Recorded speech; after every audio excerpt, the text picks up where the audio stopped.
Israel has started a ground invasion into Lebanon with approval from the Biden-Harris administration. This is following an intense bombing campaign by Israeli authorities against Lebanon, killing hundreds of civilians and leaving thousands injured. Hezbollah, the militant group Israel claims it's targeting, has been engaged in cross-border exchange with the Israeli military over the last year, primarily hitting military targets. This is a defensible military action considering they are trying to prevent a full-scale genocide in Gaza. Joining me now to discuss is Séamus Malekafzali. Séamus, thank you so much for coming on the Empire Files. It's a pleasure. So I'm happy that you're out of Beirut safely. A lot of people are still trapped there. The State Department has said that if you're stuck there and if you're an American, too bad. Meanwhile, they're shelling out, I don't know, 7 to 10 grand to fly Americans home from Israel. Yeah, I mean, after October 7th, I want to say around 5 days after October 7th, the State Department was setting up charter flights for Israelis to get out of Israel, American citizens, to get out of Israel, despite the fact that Ben Gurion Airport was still very much functioning. But for Lebanon, if you were an American who was in Lebanon, if you were one of the many Lebanese people who are American citizens, the State Department essentially said, well, we can give you a loan that you will eventually have to pay back if you want to leave. But otherwise, we're just going to say you should get out, and then we're going to leave this warning there for maybe 11 months. No guaranteed evacuation, no real effort on their parts. And now when it seems like the Israelis are moving to strike the airport very quickly, get out on the next available flight, even though virtually every single airline except for Lebanon's national carrier has canceled them. I don't know, you could go on a yacht. You could pay $1,000 to get to Cyprus through there. The priority is very clear here. It was established very early on. And now as we're getting into this very critical stage, there is no sign from the State Department that they are going to adjust that really in any way. Absolutely horrifying stuff. I mean, the fact that, people in Gaza are still being just bombarded relentlessly, and the fact that now you see 100 per day in Lebanon simultaneously with that casualty count still happening in Gaza is just too much to bear. Séamus, I mean, things have really ratcheted up in the last week here. Can you bring us up to date with just the latest bout of aggression, the latest Israeli acts of war, I guess, over the last week or two that has led us to this point? In this latest stage, it started with the pager attacks. We're talking about thousands of pagers, supposedly all belonging to Hezbollah members, so that later on that obviously turned out not to be the case, all exploding simultaneously regardless of where they were. So these pagers went off inside supermarkets, they went off inside people's cars, they went off inside of hospitals, and that created this total sense of fear and panic that Lebanon had really not witnessed throughout every other previous stage of this war. That was quickly followed up by the detonations of walkie-talkies. This happened, which was timed during a funeral for children and hospital workers who had been killed in the pager attacks before. Once those happened, things started moving very quickly. Just airstrikes began to intensify. I think something like more than 500 people were killed in one day during one of these times. That intensified stage kept continuing. And then South Beirut, which was previously a place where there was maybe one airstrike every maybe 6 months. Now it was happening not only every day, but it was happening, every hour on the hour, at least during one evening. The IDF issuing evacuation orders for individual buildings, telling people to get out 500 meters from buildings in South Beirut, which meant that much of the population of the suburbs, about 1 million people, were suddenly forced into Beirut, sleeping on the streets, no one able to help them. Everything has moved very quickly, very intensely, and there are no real off-ramps off of this in any scenario. Mm-hmm. I mean, just the flattening of those 6 towers, it just, again, like just the unprecedented nature of this assault and the gloves off approach that truly is unprecedented on behalf of the U.S. to just say bombs away, kill as many as you want to, including 500 to reach Nasrallah. I mean, it's just absolutely nightmarish. Doesn't even begin to describe what's going on. And it's just, if you give Israel the green light, what's next? And not only that they're not stopping them, they're rewarding them $8 billion more in weapons. Biden is completely absentee. I have no idea what the hell is going on. I mean, I don't know if they're just taking advantage of Biden's complete incompetence and absence, or if this is just full-throated, the administration's totally behind this, let's just go balls to the wall here. But I don't know. I mean, what do you think? During the Bush administration, when Israel assassinated Ahmed Yassin, the founder of Hamas, the White House then issued a condemnation of the assassination because it killed 7 other people when that strike went down in Gaza. When Hassan Nasrallah, the leader of Hezbollah, was killed in the last few days, despite the fact that Israel's own estimates were around 300 people were killed in this assault, 6 residential buildings completely flattened, driven into the ground. Biden hailed it as an act of justice for Hezbollah's victims, including Lebanese civilians, which was interesting considering what had just occurred. I think and other people have made this observation as well, when Netanyahu went to Congress and he spoke before a completely hooting crowd, full standing ovation, both sides of the aisle, he saw the kind of support he had in the United States. And he went up to the Oval Office and he met with Biden. And there was no indication from him that he would oppose any of what was about to come. There was already this huge amount of impunity that had been established throughout this entire war, but that, I think, pushed it over the edge into the seizing of an opportunity here. And that's the kind of language that the IDF is working here with right now. The idea that this war in Lebanon is the kind of opportunity that they waited for years, and they're going to take advantage of it while the iron is hot.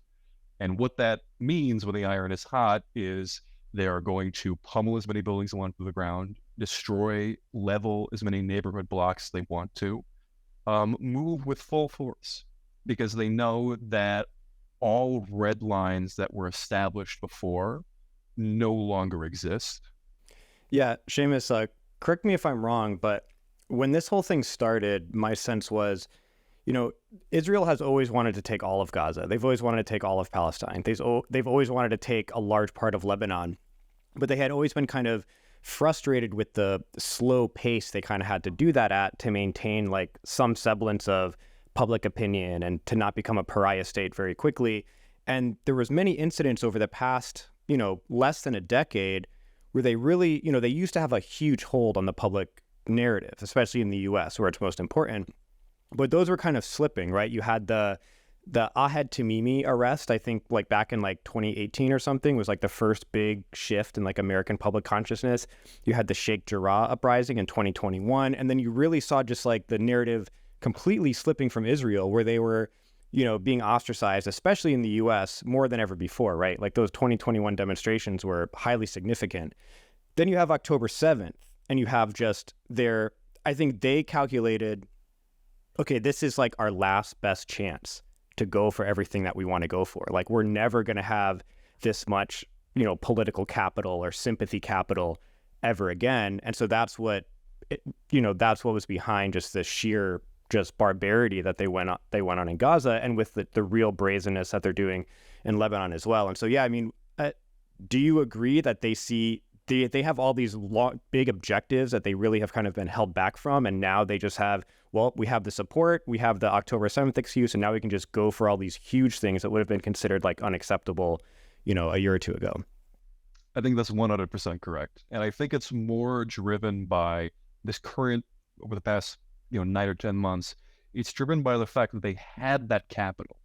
They had all this sympathy that they could feel, this kind of the sympathy that America had after 9/11, and it immediately slipped through their fingers. The media kept with it, the government kept with it, but the people inside America and inside Western countries, they could tell what was happening.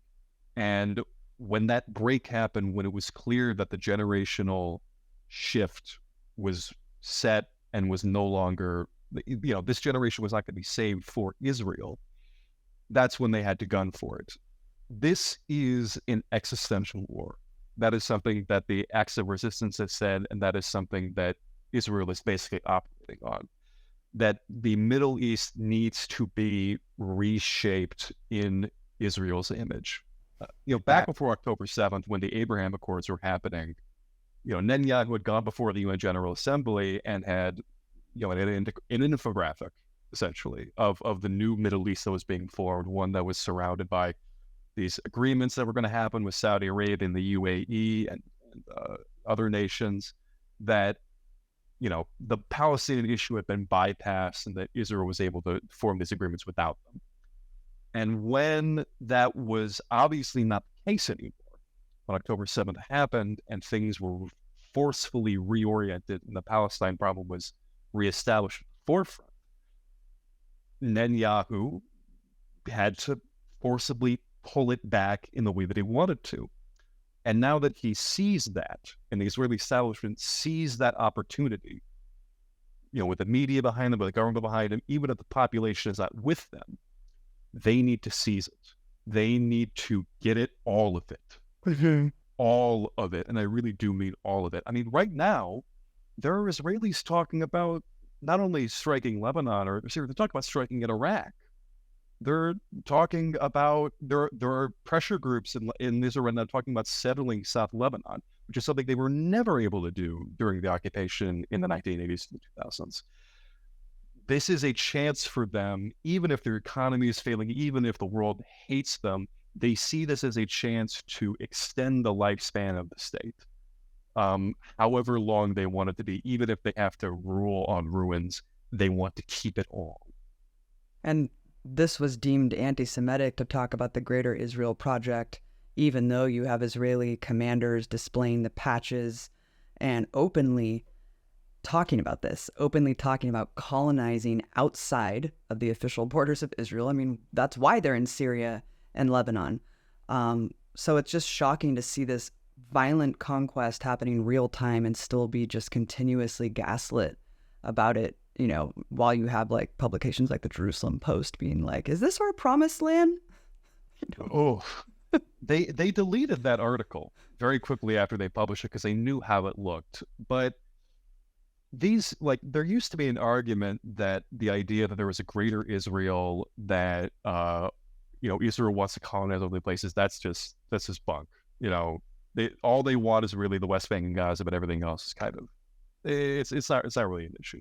But the people who have the ear of government ministers in Israel right now, the far right, people like Itamar Ben-Gvir, people like Bezalel Smotrich, these are people who 100% believe that Israel is owed the land from the Nile to the Euphrates in the biblical sense. The government, the minister, I want to say for national heritage, he had been posting about how the Sinai Peninsula belonged to Israel, in addition to talking about nuking the Gaza Strip. These are not people who are outside the government fold. These are not fringe parties. These are people who absolutely are critical to Netanyahu's hold on power. And they have influence on the current crop of IDF soldiers. They have influence on government ministers. This is Israel's future.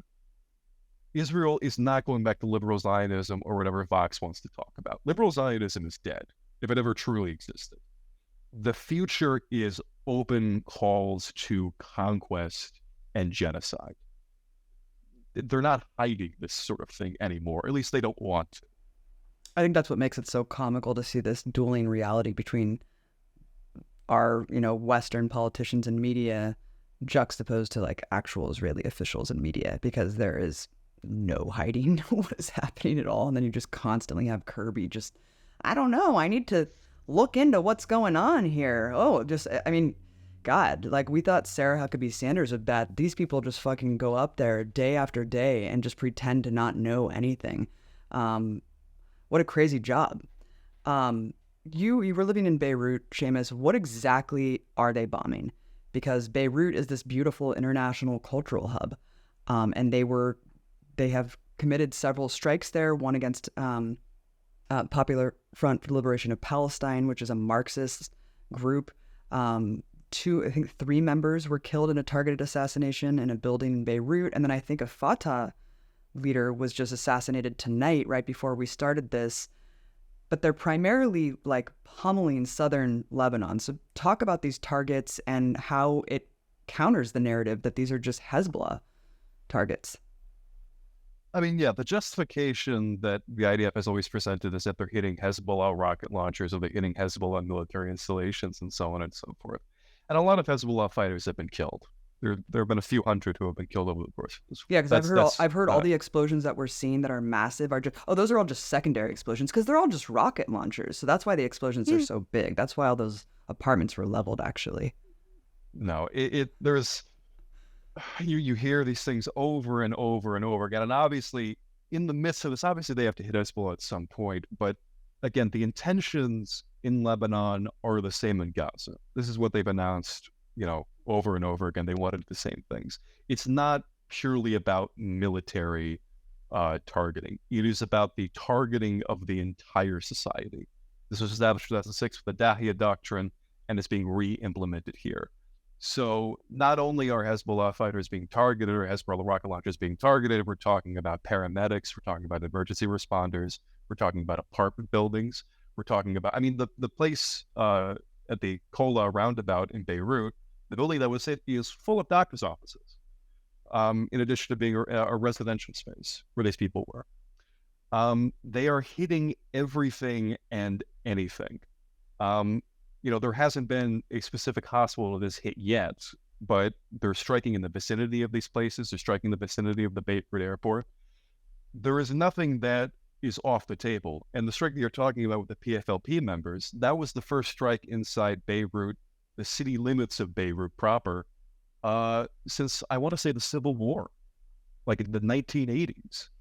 And this was to hit a group that was pretty irrelevant in terms of Lebanese, in terms of Palestinian politics inside of Lebanon. The PFLP has not been fighting inside of Lebanon. They've not been firing rockets. They're like Rania Khalek, our mutual friend, has made this point. They're basically just old guys. But the fact that the IDF saw fit to strike at them with a missile, breaking all these taboos, shows that their intention is to move past all red lines, attack all forms of resistance, to make sure that everything is a potential target as long as it is outside Israel's sphere of influence, however wide spanning that definition is. And that makes up almost everything. Séamus, the last time we had you on Empire Files, it's kind of a solemn reminder to talk about actually the U.S. assassination of Qasem Soleimani and what he meant for Iran. Now here you are. We're talking about Hassan Nasrallah, another high-level assassination. This was, it's comparable in terms of like influence and respectability in the region, but Nasrallah really is an unmatched leader. He was one of the most influential leaders of the resistance for the last several decades. The loss is immeasurable. Can you talk about just that and the response from the region? No, this kind of thing had been, I think, predicted by many people that they would want to go after Hassan Nasrallah at some point. But hearing that it had happened, I really could not believe that it had actually occurred. Nasrallah has been the leader of Hezbollah, my entire life, literally. He's been leader since 1992. Half of his adult life, he had been the Secretary General of Hezbollah. And in that time, he had made Hezbollah into essentially the only force outside of maybe Iran who could go toe to toe with Israel and actually, you know, make it squeal, if we have to be vulgar. He had overseen the expulsion of Israel from South Lebanon. He had overseen their expulsion when they tried to invade again in 2006. And he had made it into a fighting force of 100,000 men with immense missile capabilities, other capabilities. And the icon that this man had been made into is unlike any other figure, as you were talking about. When he was announced as killed, there were marches on the Green Zone in Baghdad. There were marches in Lahore. There were marches in Kashmir, in Pakistan. There were marches inside of Iran demanding retaliation. The anger that this caused, the want to strike back, was immense and immediate.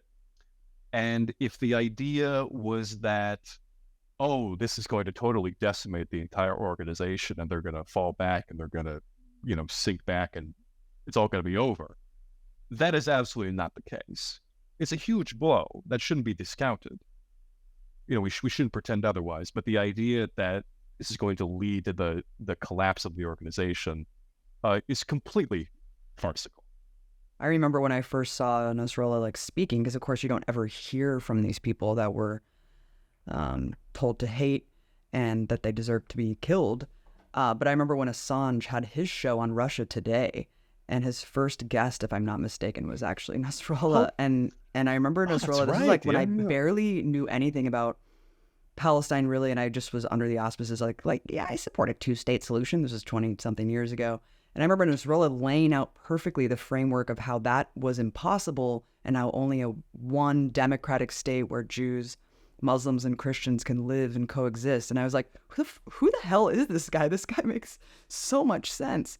It was just funny that the first advocacy I heard about a one-state solution perfectly articulated was from him. And he has great critiques and basically a foundational ideology critiquing U.S. imperialism, Zionism, that is similar to ours, Séamus. And so, again, you don't ever really hear from Nasrallah, or you never really hear from Nasrallah in the Western media, obviously, because they just want to paint him as this cartoon demagogue. I should say, there was something interesting that 60 Minutes uploaded on YouTube when Nasrallah was announced as being killed. It was their interview with him back in the early 2000s. And in stark contrast to when they would have conversations with maybe Mahmoud Ahmadinejad, there really wasn't a way for them to, cut around and make him sound insane. All of his responses were very politically shrewd, very normal sounding. He sounded like a politician, but not just like a politician, but like someone who understood the circumstances in which he was in and was pragmatic and knew how to speak to people. I mean, when he would make speeches, he wouldn't just talk about, Islamic eschatology or theology or exclusively Islamic terms. He would talk about the Vietnamese. He would talk about the Viet Cong. He would make distinctions. He disputed the idea that the Zionist lobby had any real power. He was like, the Americans are the one who are pulling all the strings here in regards to Israel. So, the idea that, the Jews control everything, this is a lie. It's an excuse for you not to do it. Yeah, he's like, it's an excuse for Arab states to just be impotent. I was like, damn, dude. Yeah. No, he has the reason why Hezbollah was able to remain as it was and to become as powerful as it was that it remained grounded in the reality of the situation. It couldn't afford to, to use a vulgar term, to believe its own bullshit. It had to act within the parameters that existed around it and to appeal to people who weren't just overly religious. I mean, they created an entire contingent force made up of people who weren't religious Shia people. They wanted people who were Christians or non-religious people who were fighting, at the very least, alongside them. This was what marked Nasrallah's leadership, and that was what made him so appealing to so many people outside of Lebanon's borders. Well, back to this, the supposed crime that Nasrallah was killed for, which really was for these cross-border exchanges, that were happening since the Israeli invasion of Gaza, which are completely morally bulletproof. I mean, you have Hezbollah saying, if you're going to try to commit a genocide in Gaza, and the horror stories that have come out of Gaza are, in a way, unprecedented. Like, they just boggle the mind. Every new war crime that would come out from, bulldozers running through medical tents. The list just goes on. It's mind-blowing how depraved and evil the Israeli soldiers, at the behest of their commanders and politicians, were carrying out this genocide in Gaza. And then you have Hezbollah saying, well, there's going to be a price for that. But, it was a very measured and tactical response that succeeded in tying up a big portion of the IDF on the border with Lebanon so that they could not be like raping and pillaging in Gaza. Netanyahu himself said that the reason they killed Nasrallah is because he was making a ceasefire in Gaza contingent upon their negotiations. And so between Nasrallah, the head of Hamas, that was the representative for the ceasefire negotiations, it's like they've just killed everyone that's been trying to get a ceasefire in Gaza as well. And I think that is just a big part of the message that they're trying to send there. No, it's the attempts to the way that it's been portrayed in the media, the idea that Nasrallah was so unreasonable to disconnect these two fronts, even though that's what they've been saying since the very beginning. It's symptomatic of this larger attempt, however inane, to say that all these different conflicts in the region are disconnected. They can all be dealt with separately. We don't need to really focus on the one thing that obviously is governing all of this. And then what happens? What happens out of all of this? The inferno continues to build because you're not actually addressing what is the case. It was a similar thing with Yemen. At the beginning of Operation Prosperity Guardian, which I don't know how that's going, there were people in I think Prime Minister Rishi Sunak, then Prime Minister Rishi Sunak, and the British Foreign Minister. They were all focused, honing in on this line of Yemen is 2,000 kilometers away or something like that from Gaza. These are completely different conflicts. You can't possibly sort them into the same thing. They're not related. Don't even bring it up. Just let us do our thing. And then when they inevitably asked the Houthis themselves, BBC Arabic had one of the representatives on television. They asked them, how is this related to you? One of them essentially said, does Sunak live in the same building as you guys? Does Biden live on the same floor? You obviously have interests in this region. We have interests in this region, and our interest is stopping the genocide in Gaza. Amazing. The idea that these groups would just we could have disagreements, and we can talk about this, the strategic soundness of these approaches. How effective has it been? Are they giving what they can within the parameters of this conflict? But the idea that they would just sit back and just give up because the heat was getting too hot, that's not a proposition that is going to be, no one is going to agree to that.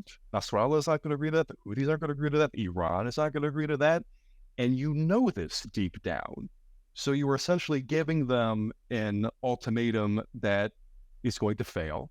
And then you have an excuse to kill them. Well, I love how right there it just exposed that this isn't about peace or security for Israel. I mean, just the fact that they were like, oh, you can't separate the war in Gaza and what we're doing. Okay, we're just going to kill you then. It's like, wait a minute. I thought this was about your peace and securing your people and stuff. This is really just about colonization, just so brazen and obvious. And that just exposes it. But again, we're not being told the truth. Let's talk about the invasion going on, Séamus. They just announced this a couple hours ago. This was being telegraphed that this was going to happen. Of course, the media is labeling it as a limited incursion, similar to the language that we heard in Rafah, allegedly Biden's red line. That's now a decimated graveyard. But let's talk about the invasion. What do you know about what's happening? Because, this is also just really crazy to me, the fact that the Lebanese army retreated from the border. Hezbollah is not just some fringe militant group. They do hold political power. They have, 15 seats in parliament. They have a couple ministers. What is going on here? Why is the Lebanese army not taking this as a full-blown act of war? Well, during the 2006 war, the Lebanese army did similar things. They withdrew from the border. They did not fight. While there were soldiers that were killed during that war, they did not fight the Israeli army head on if they were able to. But in what the circumstances that exist now, the Lebanese government and the Lebanese army have never been in a worse position. The Lebanese government essentially does not exist in the way that you and I would recognize it. The Lebanese government doesn't even pay the army's salaries anymore. Qatar does. What? And there are a lot of people, like I've personally heard stories of soldiers who are guarding government buildings who ask passerby for money because they don't have money of their own. They're just volunteering? They get some money, but a lot of them are doing side jobs. There was a whole scandal where a comedian had made a joke about how a lot of soldiers have to do food delivery jobs now. And he was called for interrogation by a military prosecutor. It's a very, very sensitive issue. And this is an army that's not being paid, and they're being led by a government that has a vacant presidency. There has been no president of Lebanon since even before October 7th. And the prime minister technically resigned a year ago. He is a caretaker prime minister with very limited powers. So it's like Biden. There is no president at all, and there's no set prime minister. So on all levels, you have a state that would be incapable of fighting Israel on really any terms. But more so now, even if they have said publicly that they will fight Israel, they are in absolutely no position to.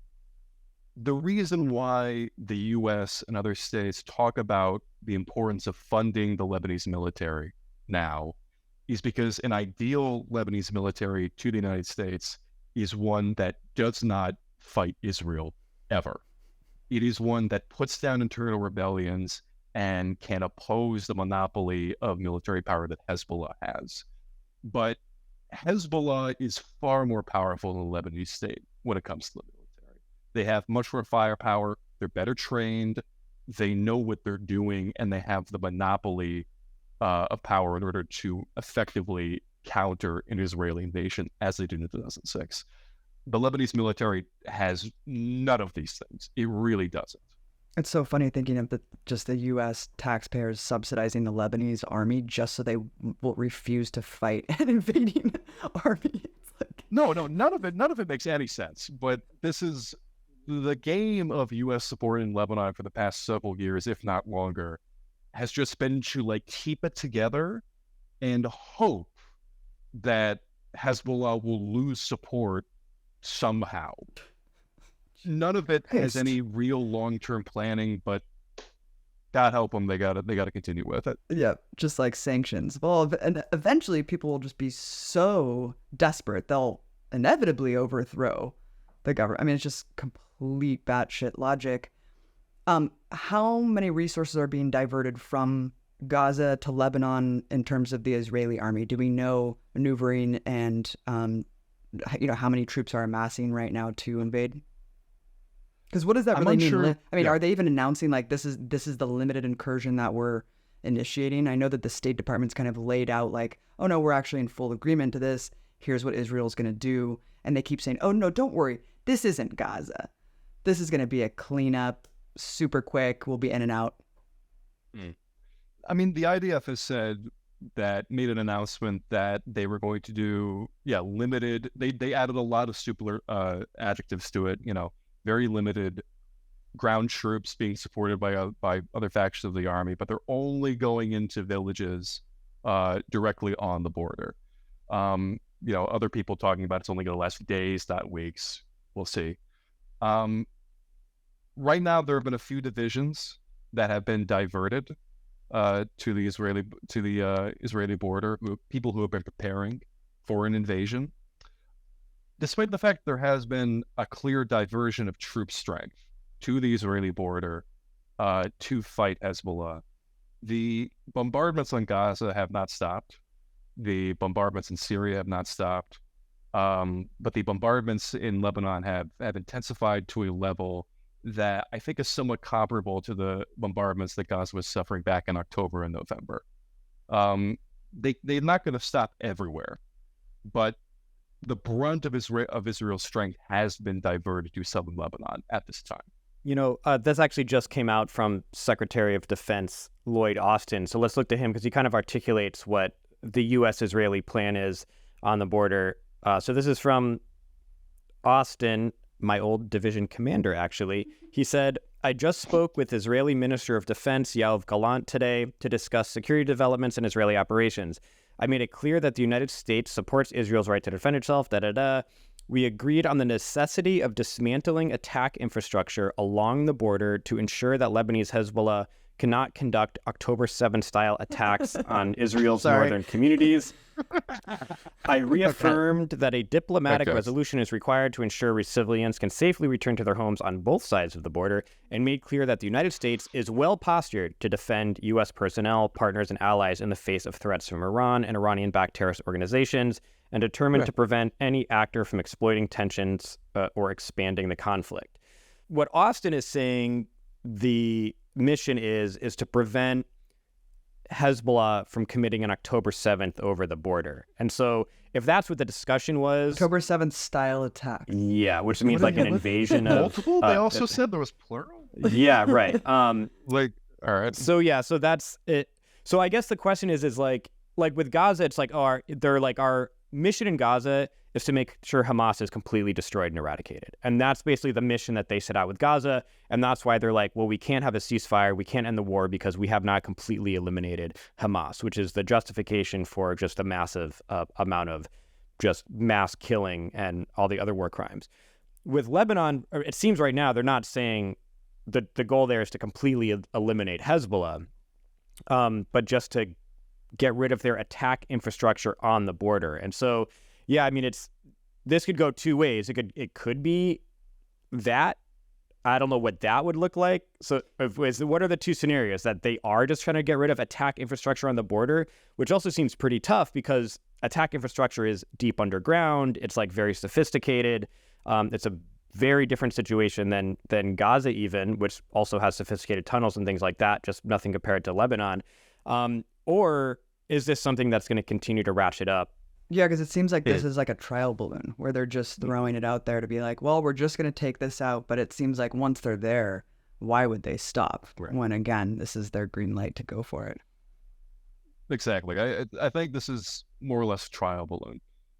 They can move in, I assume, small pincer movements. They can move in on certain, villages. And if the fighting is a bit too tough, they can pull out. They can say they're done with the limited operation. But if they are able to, occupy territory, I don't see a reason why they wouldn't just keep saying, well, actually, there's more attack infrastructure we need to get in that's, deeper into the territory. We need to move further up. We'll do limited operations in, I don't know, Saida or Sur, different cities.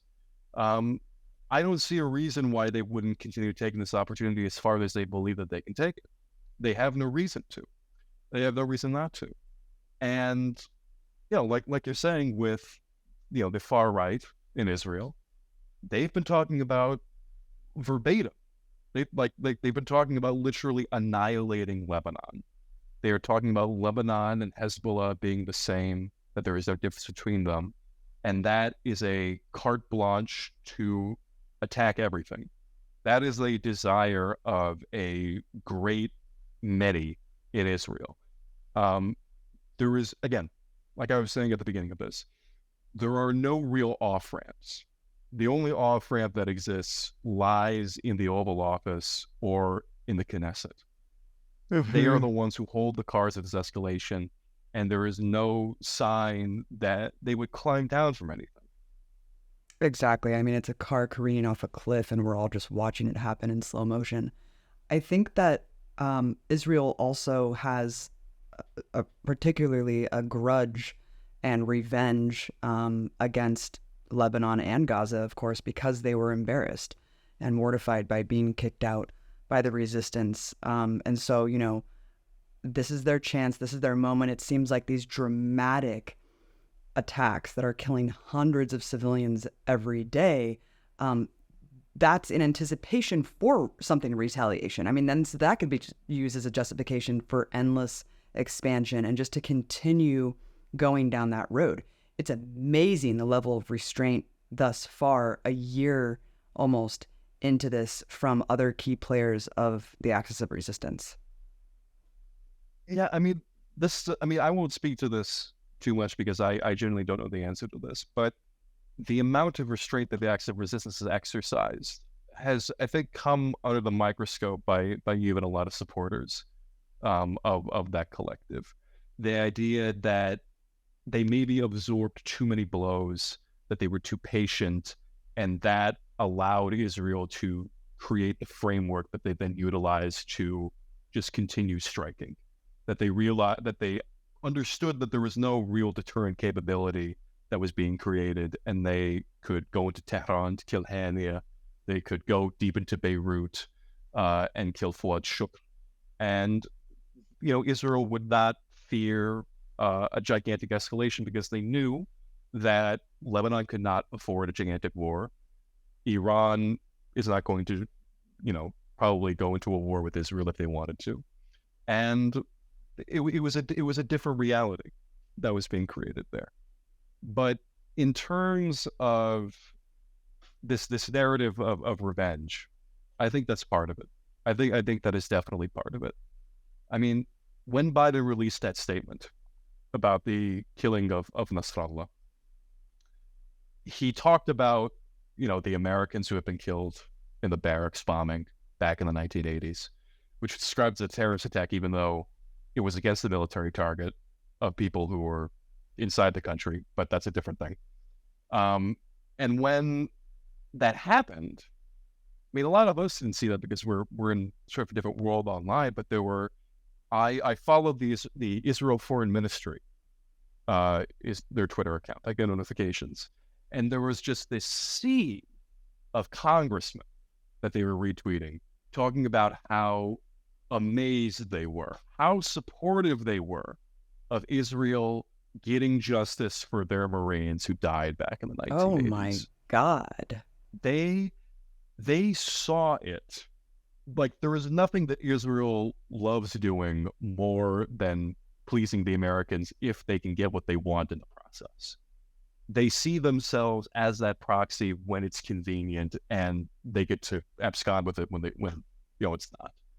So if they can get revenge for the withdrawal from 2006 from the 1980s and the 2000s, while at the same time getting revenge for the Americans who were killed then, that is great for them. And within that, they can talk about settlement. They can talk about settling South Lebanon. They can talk about the pain of having to leave. They can talk about, I don't know if they've talked about this before, but I guess getting revenge for the Lebanese forces so they had to abandon the Christians that they had to abandon in the South, I'm sure. All of these things are able to be applied en masse to this ongoing genocide in Gaza and onto Lebanon as it is right now. There are endless stories for vengeance that Israel can take advantage of to justify these horrifying attacks. And Netanyahu just released a speech today.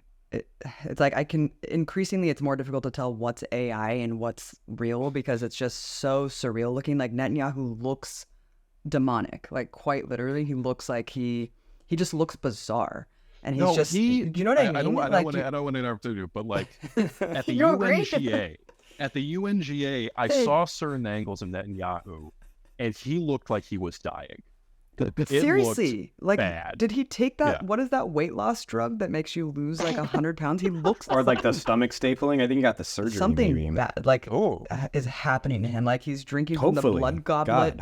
He got some bad blood from the blood goblet that he drinks every night. His blood boy had bad blood. He got some bad adrenochrome because something is happening to him. But he releases these videos in English telegraphing to Western audiences, not in, not in Arabic or any of these, it's just so insane. So he did one warning all the Lebanese civilians, our war is not with you, it's with Hezbollah for hiding rocket launchers in homes, and just flee, and we'll warn you before we bomb you. And then he released a video today, creepy as ever, basically saying, in so many words, a speech to the Iranian people: there's nowhere in the Middle East Israel cannot reach. The regime is bringing you, the noble Persian people, closer to the abyss. He says Iran will be, quote, free a lot sooner than people think, and that, quote, everything will be different.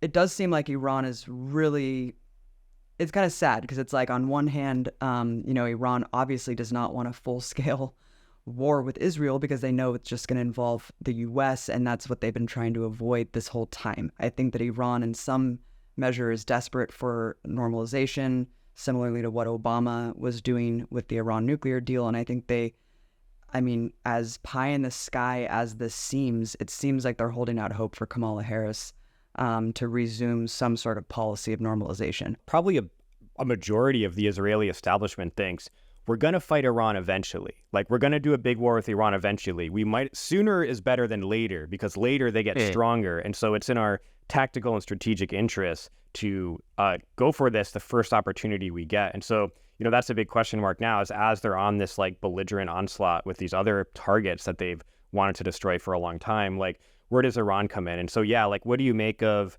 this message to Iran, Iran's posturing of being just incredibly restrained, with an assassination on their territory of like a high level ally and things like that, and still not responding yet? I mean, it's a huge question mark of what Iran can and wants to and will do, and also where Israel is going to take this, seeing that they're in just kind of such this like dominant position now to be able to just act with such belligerence and know that everyone is like scared to do anything, and international bodies have no ability to hold them accountable, and whatever they do, the U.S. is going to just uncritically back them up. I mean, Israel has always wanted the destruction of the Iranian leadership. That's been very clear in every single communication they've ever made. Whether or not they can act on it in such a direct way, I think, is up in the air. But where the discussion would have been different maybe about a year ago is that I no longer think many things are off the table in what they would be willing to do. If they could hit Hania in Tehran, there are other people that they could hit inside Tehran. But with Iran specifically, the current outlook, the current strategic outlook, I think has been pretty disappointing and pretty, honestly, I might even say disastrous in certain respects.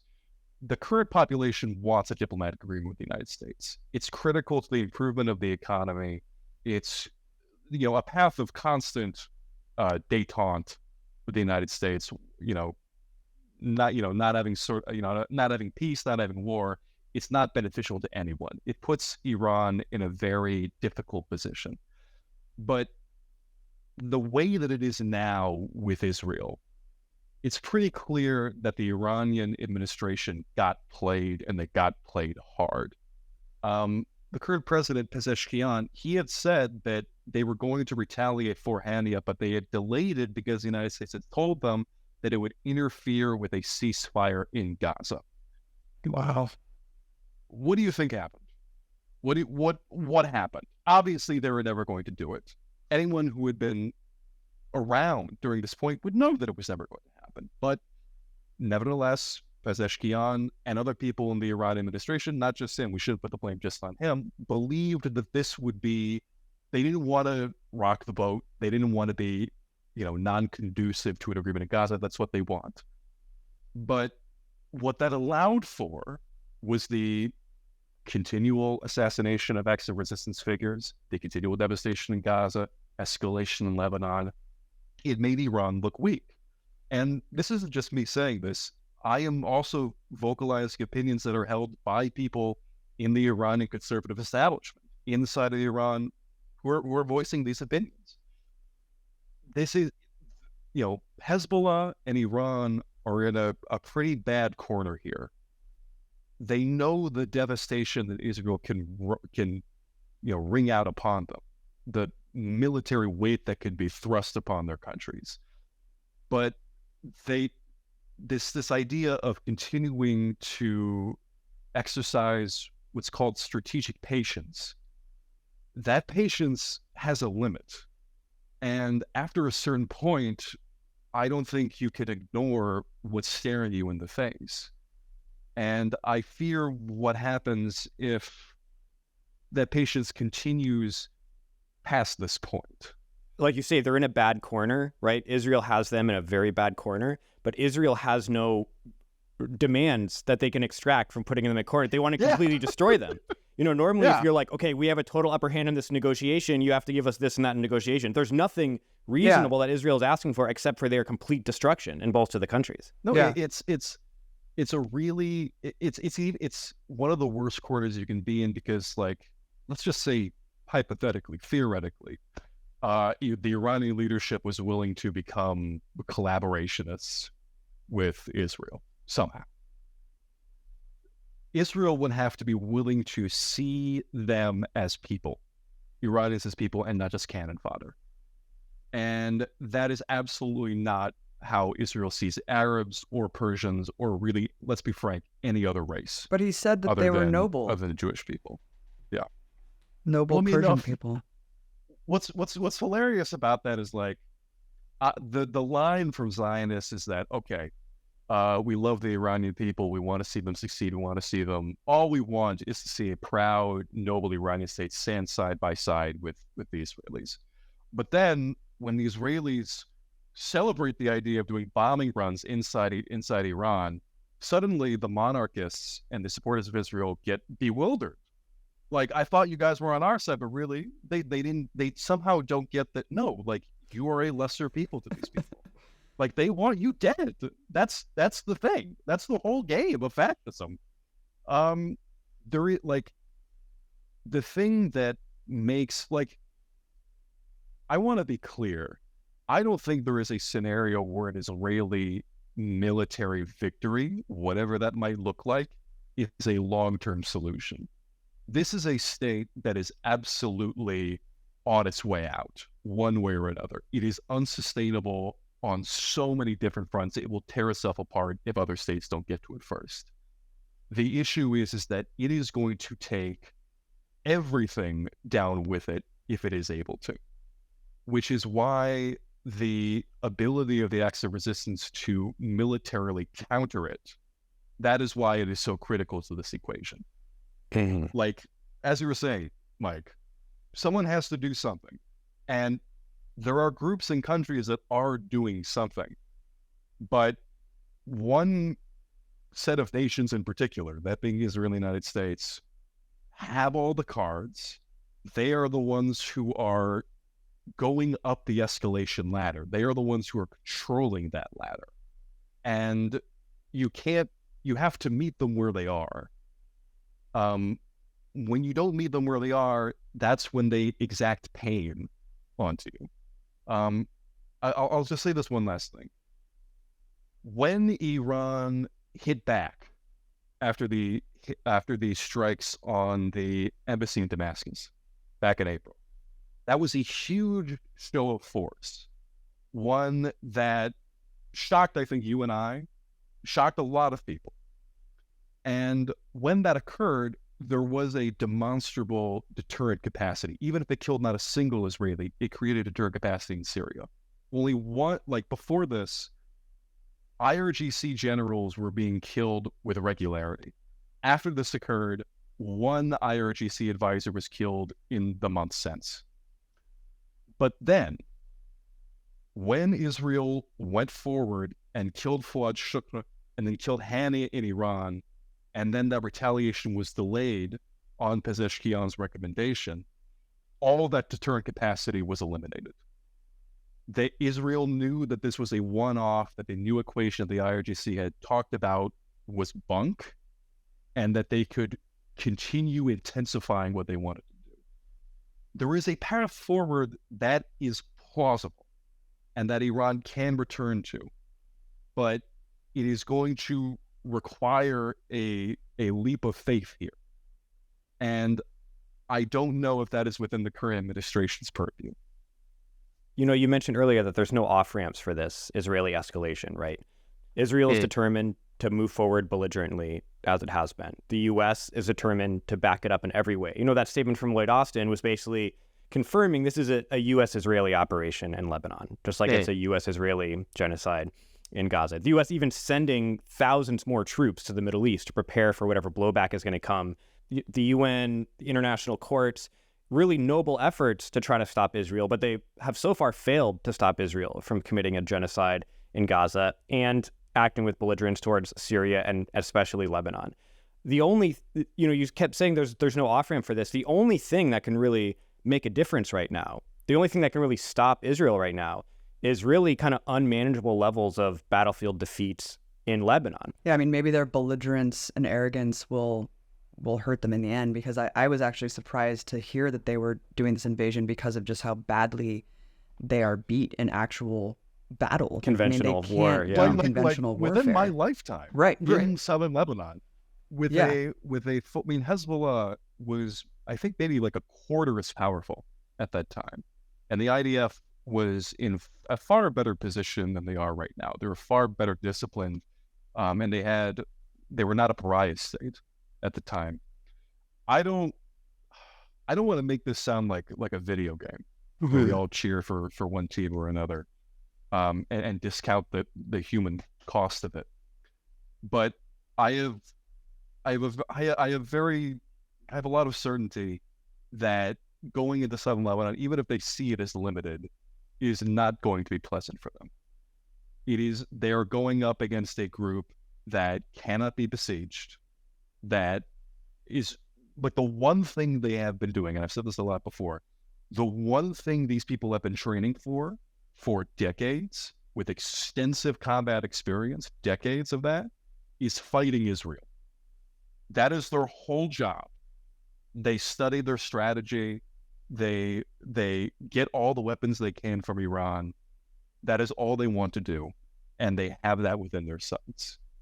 There is a record of Israel being expelled from southern Lebanon, not once but twice, within many people's lifetimes, when Hezbollah was less powerful, when Israel was much more powerful. The idea that this could go well for Israel, the probability of that is very low. That's not to say that there won't be an immense devastation to come with this. Israel has that capability, and it has all the munitions from America that could deal that out. But whatever occupation that they are planning for Lebanon, it is not going to be pleasant for them. It is going to be an immense cost, one that is going to, I think, create many fissures within Israeli society. The kind that eventually helped force the withdrawal back in 2000. Yeah, especially now when you have all these articles about the Israeli soldiers, like they've had too much in Gaza, and they've been on too many deployments already, even though it's been 11 months, and just like the ranks falling apart because it's too terrible for them and things like that. So they already seem like they've run out of women's lingerie to deal. Right. They already seem like they're in an overstretched position. Let's wrap it up by just leaving with this thought that kind of left me a little more hopeful today when I read it. Someone named Nassim Nicholas Taleb said, "Israel's fight is against history. It must kill more and more people to stay in the same place." And it's just a really powerful sentiment, because it's true. They can't win this ultimately. And it's really unfortunate how many they are able to kill and how much devastation they're able to wreak, but they will not win. They will not win. And Zionism will inevitably fall. No, I agree. I agree. Summed it up perfectly. Séamus, you're amazing. Thank you so much for coming on Empire Files and breaking all this down. No problem.